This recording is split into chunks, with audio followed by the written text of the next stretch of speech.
Which is your favorite Pokemon Go character? Well, mine is Pikachu. Which is yours? Mine is Snorlax, Wanchika. My name's pronunciation was a little off, but that works with me. Welcome to India, Omar. So, this is your first time in India, right? First of all, namaste. Namaste. I'm already liking the vibe. And namaste to all of your crowd and India. So thank you for having me in your show. We are pleased to have you. So, how has it been like so far? Have you been out there? Have you had the food, Indian food, or just working? No, so let me tell you something that you may not know, but I'm enormously proud to be here. I was a person who originally came to India in 2016 to launch the game. Okay, this is not your first time. And so it's not my first time, and it shows you how much I love this country.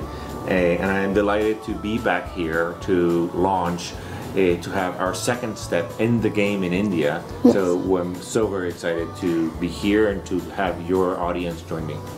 Okay, so that brings me to my first question, guys. So Pokemon Go has already been a famous game in India, like lately. But why are you guys thinking of Hindi, bringing it in Hindi specifically?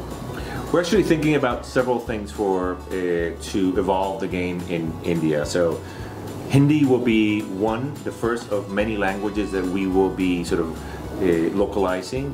Second, I would say that sort of we have been working with your community to enable local culture in-game elements. Maybe to make it more personal, to make the game more personal and more relatable. Right. So, for example, you know, we inserted live ops around Diwali. We inserted live ops around Festival Colors Holi. Okay. And then third, we've been working very closely with communities to enable these communities to have community days and for them to go out and play.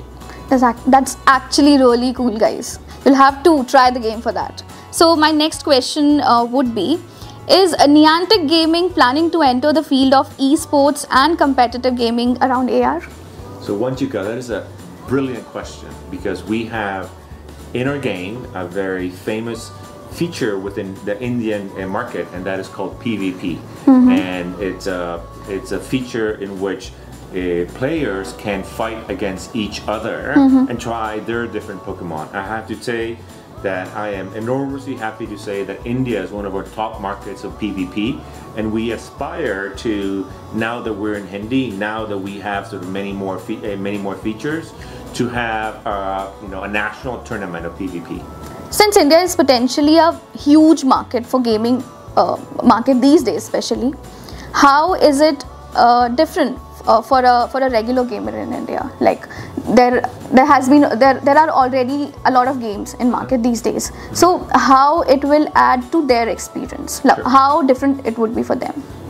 So first, we have a very different game to traditional first shooter games, right? Our objective is not that people stay in their homes, in their sofa, playing, or in their basement, but rather that they go outside. And that they go outside and exercise, that they go outside and get to know the city and get to know other people and have these sort of conversations. I think this world is much better if we have these sort of conversations as opposed to people staying in their basements and sort of pretending that they are the rulers of the world. But to your specific question, Wanchika, if I can pronounce it correctly, yes, I think that how are you going to compete against these games? So besides the gameplay, which is different, I think that we have 5 vectors of competition. First and foremost, we are going to be launching in several languages in India. Second, we are expanding our gameplay, having many more POIs. Third, we are having many more Indian cultural moments in the game. 5, and this is a news for you and your audience, we are having a special pricing package for the Indian market that is not only available in the App Store but also available in a web store so that people can use other means of payment.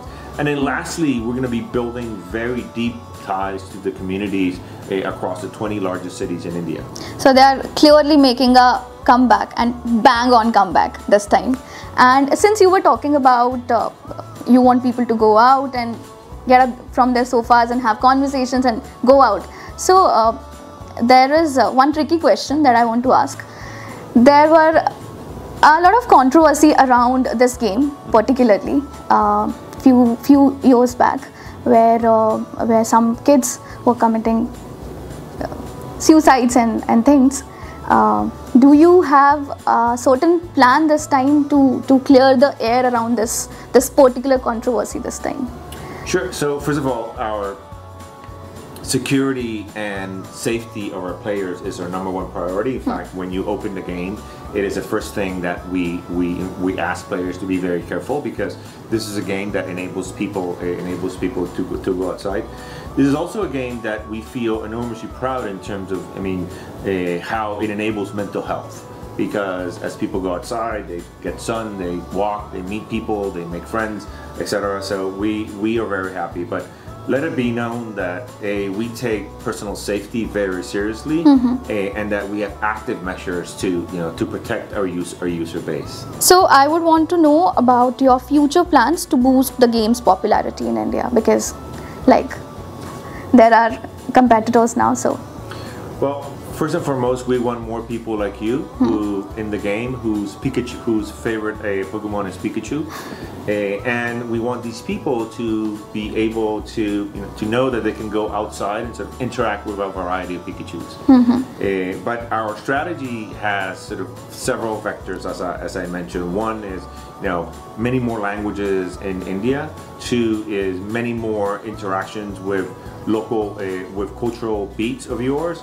And then three, as I mentioned, sort of building special pricing, special bundles pricing and packages for the Indian market. So I also have to say, we're here for the long term. This is day 2 for us, because our launch here in India was day 1, and this is day 2. And we have a large team. We now have a team of around 13 people, both direct and indirect. And we expect to have a tenfold in users by the next 3 years. So, what is your plan? What is Niantic's global vision and mission around augmented reality and Pokémon Go? So it's really important that your viewers know that we are in an inflection point in augmented reality. And what was announced a couple months ago by Apple marked that inflection point. Yes. That's the launch of the Apple Vision Pro, which will come out next year. Now, augmented reality is something that we have been looking at and working very seriously over the past 7 years. So we have a head start in this race. We believe that the world can be a better place. We believe that the world augmented, where people enjoy outside as opposed to sort of staying in their sofas and looking at their devices like this and getting a neck ache, is not a place that we want to be. So our vision is to really enable a head-mounted display, outdoor experience where people can interact, have social experiences, while at the same time augment their environment, whether that is know sort of where to walk to get a bus, or know where to walk to get Pikachu as you want, or know where to walk to get a coffee, something like that.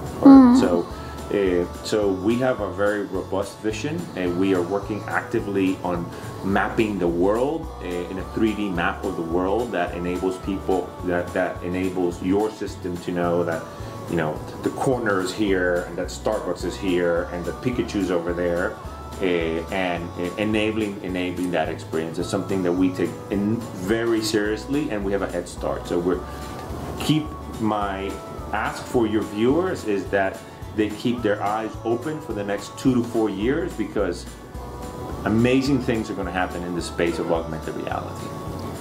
Correct. So he's so keen for you guys to go out of your rooms and go out of your homes. So do that and play the game. And yeah, that's it. That was it about this interview. It was great meeting you, Omar. And I hope absolute pleasure once you come. He's pronouncing the name right. I'll see you guys in the next one. This is Vanchika signing off, and I'll see you in the next video.